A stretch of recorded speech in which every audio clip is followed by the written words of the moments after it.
Hello everyone. Today we are going to start with the genetic disorders and the detailed study of their inheritance. अब ये lecture आज से जो lecture है ये बहुत इंपॉर्टेंट है. आपको इस लेक्चर के हिसाब से ही अपने जो कोई भी डिसीजेस के प्रॉब्लम्स रहेंगे वो सारे प्रॉब्लम्स एमसीक्यूज स्टेट बोर्ड में भी जो कोई भी आपको पूरे चार्ट्स आएंगे ड्रॉ करने के लिए वो आज के पार्ट से बहुत इंपॉर्टेंट ऐसा एक पार्ट है. सो आज के लेक्चर से आने वाले 2-3 जो भी लेक्चर्स रहेंगे आपको मिस करने के नहीं है.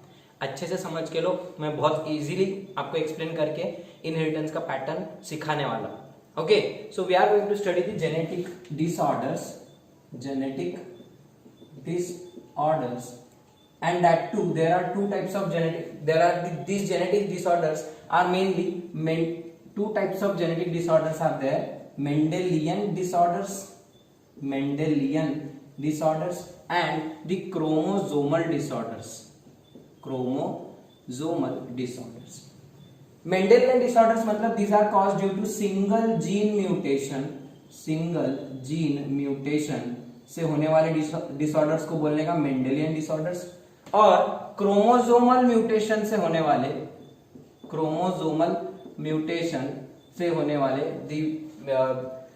disorders caused due to chromosomal mutation, chromosomal aberrations, they are called chromosomal disorders. मतलब एक जीन अगर खराब हुआ तुम्हारी बॉडी में तो उसकी वजह से कोई तो भी तुम्हारा एक कैरेक्टर अफेक्ट होगा और उसकी वजह से कोई बीमारी हो जाएगी. वो बीमारी को बोलने का, सिंगल जीन म्यूटेशन से होने वाले डिसीजेस को, डिसऑर्डर्स को बोलने का मेंडेलियन डिसऑर्डर्स. क्योंकि मेंडल की स्टडी जो थी सिंगल जीन से एसोसिएटेड स्टडी थी. मेंडल ने क्रोमोसोम की स्टडी नहीं करा था. Mendel studied only focused only on a single gene. So Mendel के हिसाब से फिर उसको नाम दिए single gene mutation disorders, genetic disorders that are caused due to single gene mutation. They are classified as Mendelian disorders. Okay, single gene mutation की वजह से होने वाले disorders Mendelian.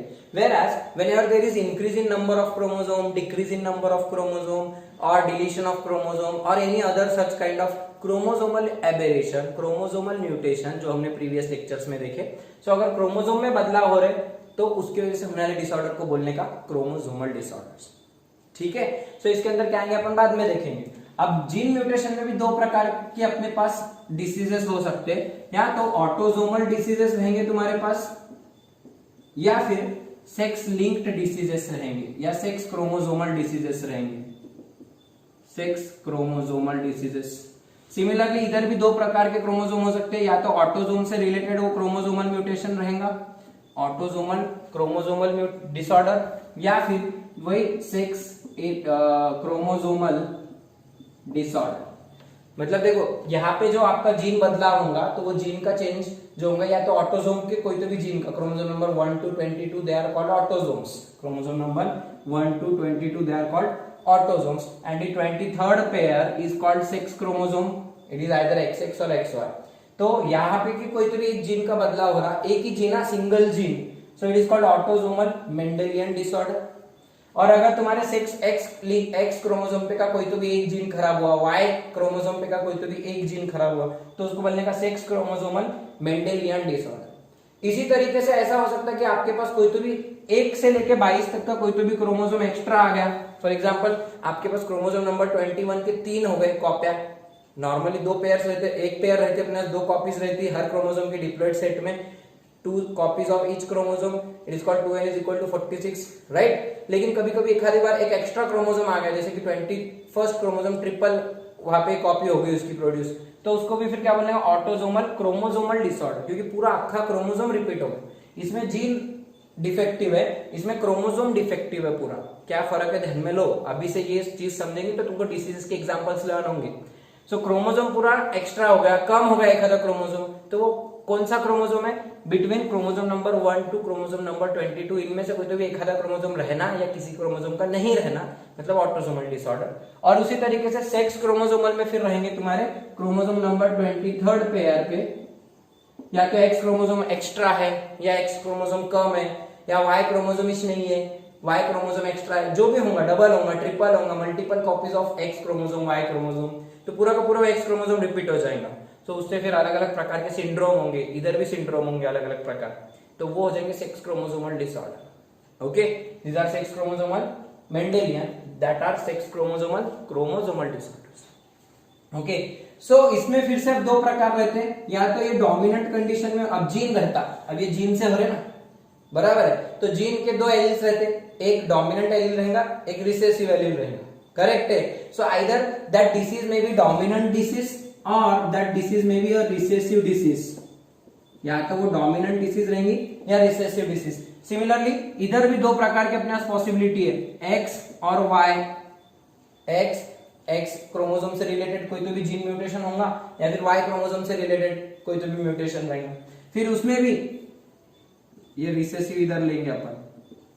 अब एक्स में भी दो पॉसिबिलिटी क्या है, या तो डोमिनेंट कंडीशन में होगा एक्स क्रोमोसोम पे, या रिसेसिव। लेकिन वाई में डोमिनेंट कंडीशन रिसेसिव कंडीशन कुछ नहीं रहती, क्योंकि मेल में एक ही वाई रहता और वो डोमिनेंट होकर रिसेसिव हो, उसका एक्सप्रेशन आते ही चाहता, तो उधर का अगर कोई डिसऑर्डर है तो वो मेल्स में दिखाई देगा, फीमेल में दिखाई नहीं देगा, क्योंकि वाई क्रोमोसोम सिर्फ मेल्स में प्रेजेंट रहता।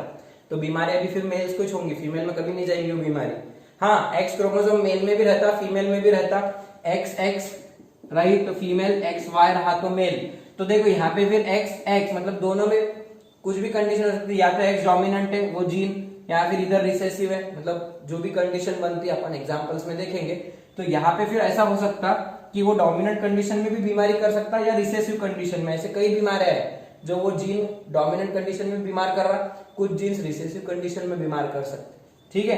तो ये चार्ट बना रहा मैं तुम्हारे सामने, अपन डिसीज बाद में देखेंगे। So dominant X linked dominant और X linked recessive diseases. So X linked diseases बोलते हैं इनको, और इसको वाई लिंक्ड डिसीजेस या डिसऑर्डर्स। एक्स लिंक्ड डिसऑर्डर के लिए दूसरा वर्ड यूज करते हैं sex linked disorder. Only X linked diseases और disorders are known as sex linked disorder. Y linked को सेक्स लिंक्ड नहीं बोलते, स्पेशली एक्स लिंक्ड को बोलते हैं। Specially, X-linked diseases disorders are also known as sex-linked disorder. So they may be again of two types, dominant and recessive. X-linked dominant, X-linked recessive disorders. लिखो full form. Okay, Y-linked में ऐसा कुछ नहीं। इधर dominant recessive वाला कुछ भी बात नहीं रहेंगी, क्योंकि जीन से नहीं हो रही वो डिसीजेस। इधर जीन डोमिनेंट रिसेसिव रहता, क्रोमोसोमल डिसीजेस में क्रोमोसोम थोड़ी डोमिनेंट रिसेसिव रहता, क्रोमोसोम तो पूरा रहेगा या पूरा ही गायब हो जाएगा। तो क्रोमोसोमल डिसीजेस में डोमिनेंट रिसेसिव वाला लफड़ा नहीं है, वो इजी पार्ट है फिर अपने। ओके, सो जो डिफिकल्ट पार्ट जाता है लर्न करने को ये है। कैसे करा मैंने क्लासिफिकेशन, पहले तो जीन की वजह से होने वाली बीमारियां या फिर क्रोमोसोम की वजह से होने वाली बीमारियां। जीन से हो रही तो मेंडेलियन डिसऑर्डर, पूरा क्रोमोसोम खराब हो रहा है या ज्यादा कम ज्यादा आ जा रहा तो क्रोमोसोमल डिसऑर्डर। अब जीन पे भी दो प्रकार हो सकते हैं, या तो ऑटोसोम पे का जीन होगा या सेक्स क्रोमोसोम का जीन हो सकता। ऑटोसोम का जीन रहा तो डोमिनेंट कंडीशन में बीमार कर सकता या रिसेसिव कंडीशन में बीमार कर सकता। सिमिलरली सेक्स क्रोमोसोम में अपने पास एक्स से लिंक्ड वो जीन हो सकता है, या वाई क्रोमोसोम का वाई लिंक्ड जीन हो सकता। एक्स लिंक्ड जीन है तो डोमिनेंट कंडीशन में बीमार करेगा या रिसेसिव कंडीशन में बीमार करेगा। वाई वाले को डोमिनेंट हो या रिसेसिव है, वो सिंगल कॉपी रहती तो वो अपना एक्सप्रेशन देता ही देता, तो उधर कुछ भी डोमिनेंट रिसेसिव का मामला नहीं है, उसको बीमारी होंगी बोले तो होंगी। ओके, क्रोमोसोम ऑटोसोमल डिसऑर्डर्स इधर रहेंगे, क्रोमोसोम से 1 to लेके 22 तक के क्रोमोसोम में किसी की कॉपी एक्स्ट्रा रहेगी, कोई एक आधा क्रोमोसोम गायब रहेगा, तो उसको हो जाएगा ऑटोसोमल क्रोमोसोमल डिसऑर्डर। वैसे अगर एक्स या वाई ये क्रोमोसोम कोई रिपीट है या गायब है, ओके, सेक्स क्रोमोसोम्स के अंदर कोई म्यूटेशन हुआ है पूरा, तो वो हो जाएगा सेक्स क्रोमोसोमल डिसऑर्डर। ठीक है, ये वाले हो गए तुम्हारे सेक्स क्रोमोसोमल मेंडेलियन डिसऑर्डर, वो सेक्स क्रोमोसोमल डिसऑर्डर। शॉर्टकट में एक वर्ड ऐड करने से मीनिंग बदल जाता है। Sex chromosomal Mendelian disorders, sex chromosomal disorders. Okay, so अब इसके अंदर के एग्जांपल्स आपको मैं फिलहाल तो आपको होमवर्क के लिए दे रहा, वैसे एक एक दो एग्जांपल्स मैं बता देने आ रहा हूं। आपको क्या करने का है, फुल पेज पे आपको चार्ट बनाने का है, इसके कुछ एग्जांपल्स मैं आपके सामने रखने वाला है।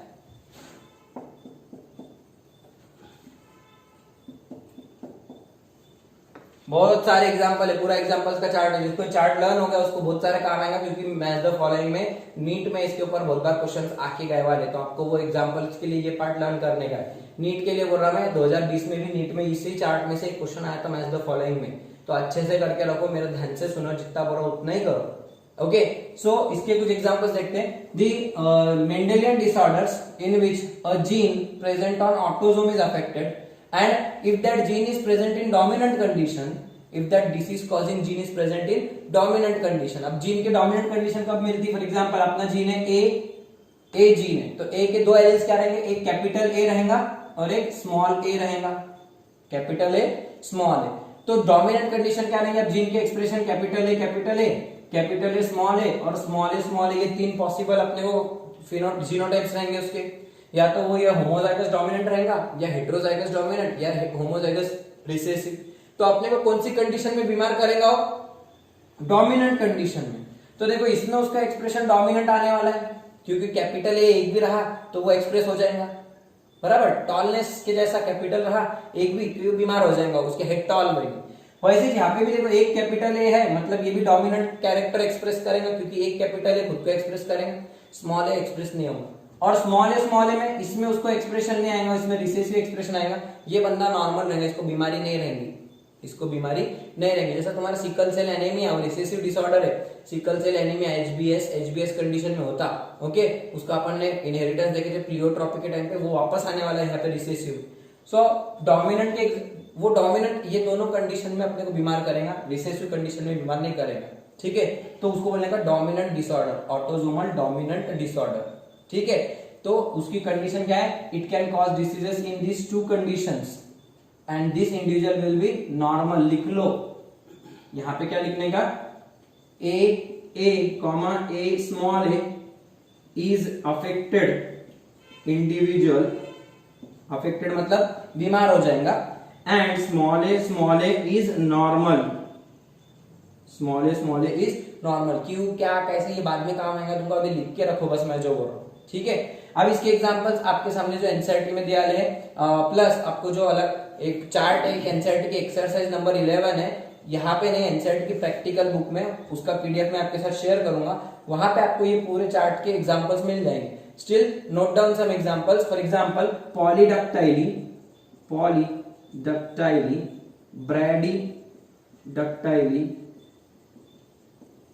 ब्रैडीडक्टाइली। पॉलीडक्टाइली मतलब मेनी और डक्टाइल मतलब फिंगर्स।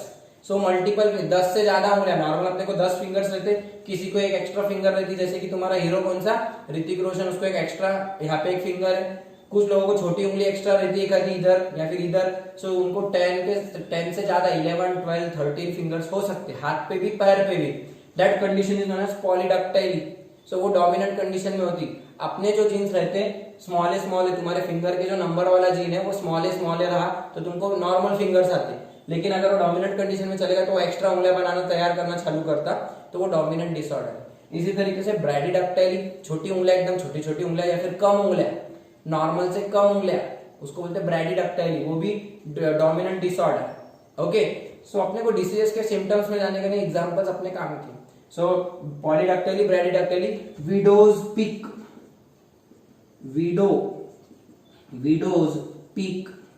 अब ये क्या रहता है? स्टेट बोर्ड में देखो फोटो दिया है आपको, और स्टेट बोर्ड का एग्जांपल इसके लिए आपको करने का ही चाहिए। सो विडोज पीक में होता ये कि वो जो आपके बाल रहते हैं, तो यहाँ पे एक्स्ट्रा बाल आपके सामने रहते हैं, आप खुद के चेक करो यहाँ पे आईने के सामने। सो बीच में से एक ऐसा पीक रहता है बालों का, कोई एक्स्ट्रा हेयर्स रहते हैं यहाँ पे ट्रायंगुलर, वहां पे पूरा ऐसा सर के पास में ये जो चेहरा है, तो यहाँ पे आपके ऐसे बाल रहते ना, ओके। सो ये बाल एक्स्ट्रा रहते हैं उसको, यहाँ पे इधर आंख रहेंगी बेचारे की, तो यहाँ तक बाल रहेंगे एक्स्ट्रा उसको, okay. So this peak is called widows peak. तो ये एक ऑटोसोमल डोमिनेंट डिसऑर्डर है, जिसके जीन्स वहां पे डोमिनेंट रहते हैं, उसको वो पीक रहता बोलते, तो रहते हमेशा, okay. So widows peak. Next example is Huntington's Korea. इसमें एक एग्जांपल ऐड करो, Huntington's Korea, HUNTIN, Huntington, GTON, Huntington's Korea, CHOREA, Huntington's Korea. This disease is caused due to a gene located on chromosome number 4. Chromosome number 4 से related diseases है।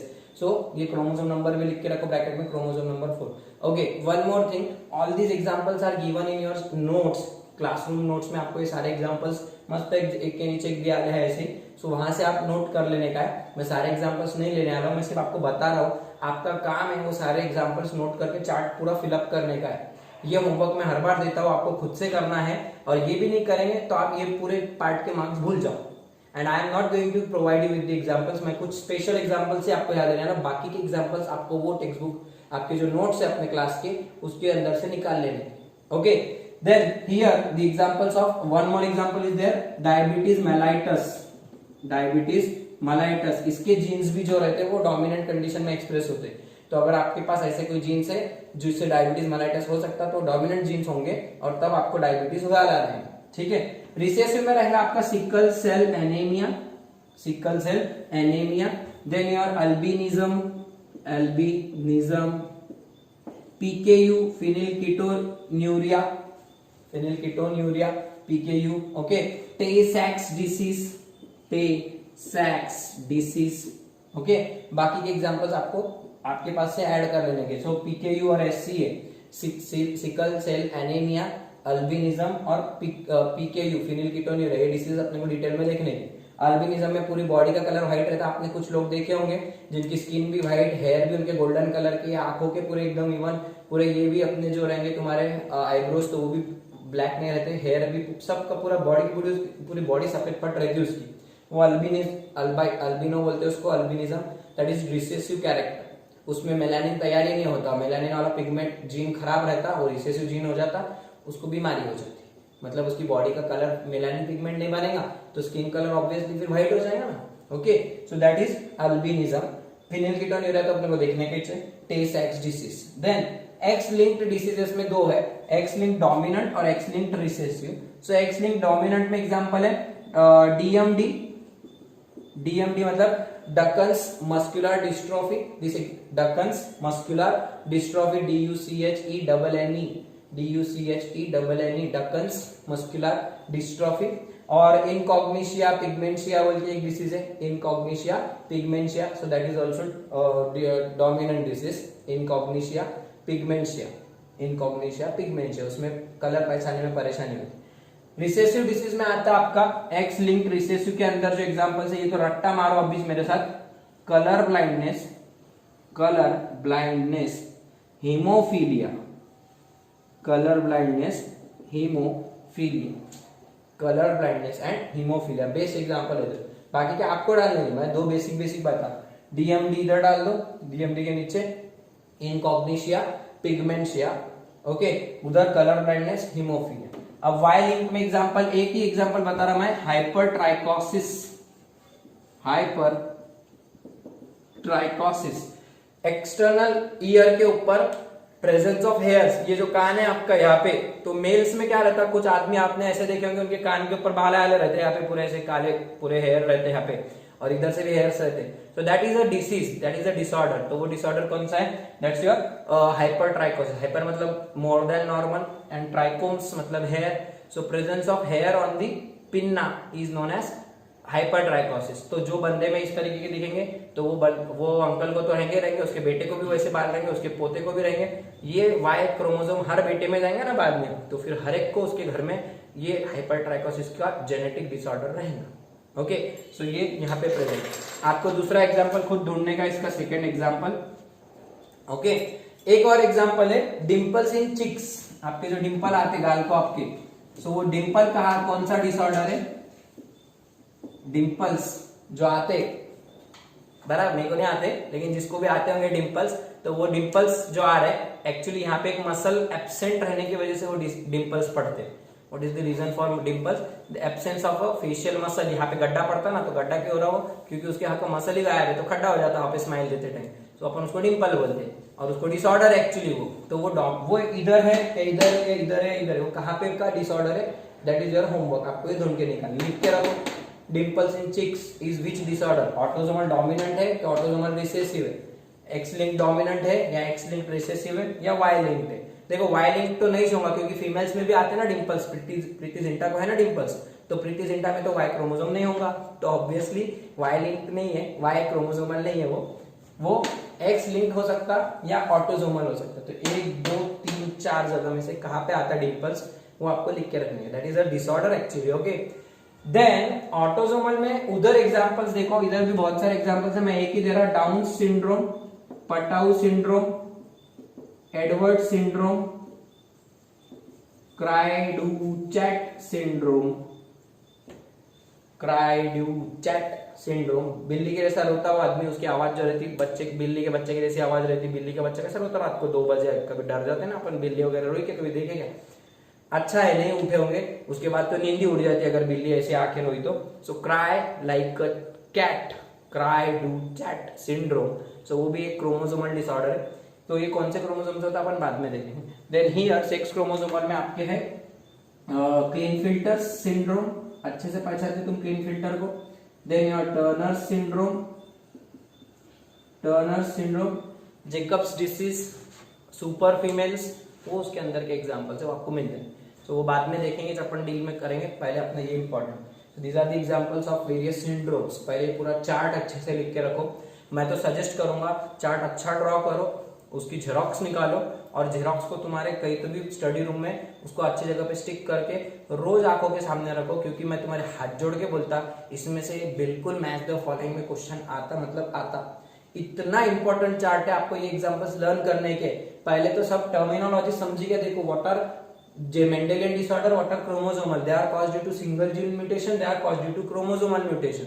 Single gene कहां पे का mutate हो रहा, either it may be autosomal gene और it may be located on sex chromosome. If it is located on autosome, then in which condition it is causing disease? If it is causing disease in dominant condition or it is causing disease in recessive condition, मतलब ये वाले बंदों में क्या रहेगा, small a is affected and capital A small a is normal। क्यों? क्योंकि capital A dominant रहेगा, ये दोनों कैपिटल ए नॉर्मल रहेंगे, तो वो बंदे में एक्सप्रेशन स्मॉल ए का नहीं आएगा इधर, लेकिन यहाँ पे होमोजाइगस कंडीशन में वो बंदा बीमार हो जाएगा। सिमिलरली यहाँ पे भी एक्स लिंक डोमिनेंट है, मतलब वो भी कैपिटल ए स्मॉल ए और स्मॉल ए, इसमें से ये दो कंडीशन में वो बंदा बीमार हो जाएगा और स्मॉल ए कंडीशन में बीमार नहीं होगा, इसके जैसे। ओके, और इधर भी अपोजिट, स्मॉल ए कंडीशन में बीमार हो जाएगा, अफेक्टेड रहेगा, और capital A small a condition में नॉर्मल रहेगा। ये दो के जो रूल्स है वो दोनों रूल्स यहाँ पे बैठते हैं, ठीक है। वाई में कुछ लेना देना नहीं, वाई में तो बीमार होना ही है, उसको कोई भी हालत नहीं। ओके, एनी हाउ वो person that too males are affected, Y वाले में सिर्फ मेल्स अफेक्टेड रहेंगे, क्योंकि Y chromosome is present only in males. So if the gene located on Y chromosome is mutated, so that will go to the next generation only to the males, that is the sons of that father. Females को तो Y chromosome मिलेगा नहीं, तो obviously वो बाप से बीमारी उसके बेटे में जाएगी, उसके बेटे से उसके बेटे में। तो वाई क्रोमोसोम का इनहेरिटेंस डायरेक्ट रहता है, वो हमेशा बाप से बेटे में, मेल टू मेल ही ट्रांसफर होते, फीमेल में आ ही नहीं सकते। Okay, so that is for example your hypertrichosis. दूसरा एग्जांपल आपको ढूंढने का है, आपको डिंपल्स का भी, कहाँ पे बैठता है डिंपल्स, वो दो होमवर्क ढूंढ के निकाले। ओके, बाकी fill up the chart completely, यहाँ की कुछ एग्जांपल्स दिए होंगे, यहाँ के कुछ एग्जांपल्स दिए होंगे, वो आपको एडिशनल यहाँ पे ऐड करने का है। Okay, so this is all about the diseases that we are going to study in your genetic disorders. So let's start with the first disorder. हम पहला disorder देखते हैं आपका सबसे पहले। अब ये अपने को ये तो नहीं, ये भी नहीं है, वैसे एनसीईआरटी के हिसाब से चले तो पहले अपन इसके बारे में बात कर लेते हैं, विडोज पिक के बारे में। What is widow's peak? तो आपके सामने जो स्ट्रेट बोर्ड की फोटो आ रही है, क्या लिख के आ रहा है, widow's peak, a prominent V shaped hairline. अभी बताया मैंने तुमको, हेयरलाइन बीच में से रहेंगी। फोटो में देखो कैसी विडोज पिक और नो विडोज पिक, कैसे दो चेहरे बताए वाले, बाकी का मुंह मत देखो, उसका ऊपर हेयरलाइन देखो सिर्फ उसकी। So V shaped hairline on the forehead is described as widow's peak. It is determined by the autosomal dominant gene. It occurs in homozygous dominant, that is capital W, and also heterozygous, that is capital W, small w. Window का W word use करे, बस इतना याद रखो। ये dominant disorder है। तो dominant disorder जैसे कि आपको पता है कैपिटल ए और कैपिटल ए स्मॉल ए दोनों कंडीशन में बीमार रहता बंदा, और स्मॉल ए वाला नॉर्मल रहता। तो यहाँ पे वही हुआ ना, कैपिटल W में डोमिनेंट कंडीशन आएंगी, तो उसको उसका डिसीज हो जाएगा, उसका जीन खराब हो गया, कैपिटल आ गया, तो वो विडोज पिक बनाएगा। सिमिलरली हेटेरोजाइगस में भी dominant condition, that will be also affected in that. But small a मतलब स्मॉल डब्ल्यू में उसको डिसीज नहीं होगी, उसका हेयरलाइन नॉर्मल रहेगा, स्ट्रेट रहेगा। Okay, similarly individuals with homozygous recessive have a straight hairline, no widow's peak. Both males and females have equal chances of inheritance. मतलब क्या, मेल फीमेल दोनों को होगा। क्यों? क्योंकि ये एक ऑटोसोमल डिसऑर्डर है। अब ऑटोसोम मेल में भी जाते, फीमेल में भी जाते, आपको मम्मी से भी मिलते, पापा से भी मिलते। सिर्फ आपको मम्मी पापा से वाई क्रोमोसोम मिलता बेटे को, मम्मी से एक्स क्रोमोसोम मिलता दोनों को। तो यहाँ पे क्या होगा, ऑटोसोमल डिसऑर्डर जनरली क्या होते हैं, मेल फीमेल दोनों में जा सकते हैं, क्योंकि वो क्रोमोसोम नंबर 1 से लेकर 22 तक है, वो दोनों बच्चों में जा सकते हैं, मेल को भी जाते हैं फीमेल को भी जाते हैं, राइट। तो ऑटोसोमल जो दोनों डिसऑर्डर है आपके डोमिनेंट और रिसेसिव, तो ये इसमें male and female both are equally affected, male and female both are equally affected इसमें, हाँ दोनों में, ठीक है। जबकि एक्स लिंक्ड और वाई लिंक्ड जो डिसीजेस है इसमें male to male, female to male to male through female अजीब थोड़ा सा दिखाई देंगे, लेकिन ऑटोसोमल डिसीजेस का एक खास पॉइंट रहता कि वो किसी को भी हो सकते हैं, male and female both are equally affected, ठीक है। So this is about your videos pick. So here I will stop today. Just remember the examples, write them down in your own language. I'll continue with phenylketonuria and other diseases in our next lecture.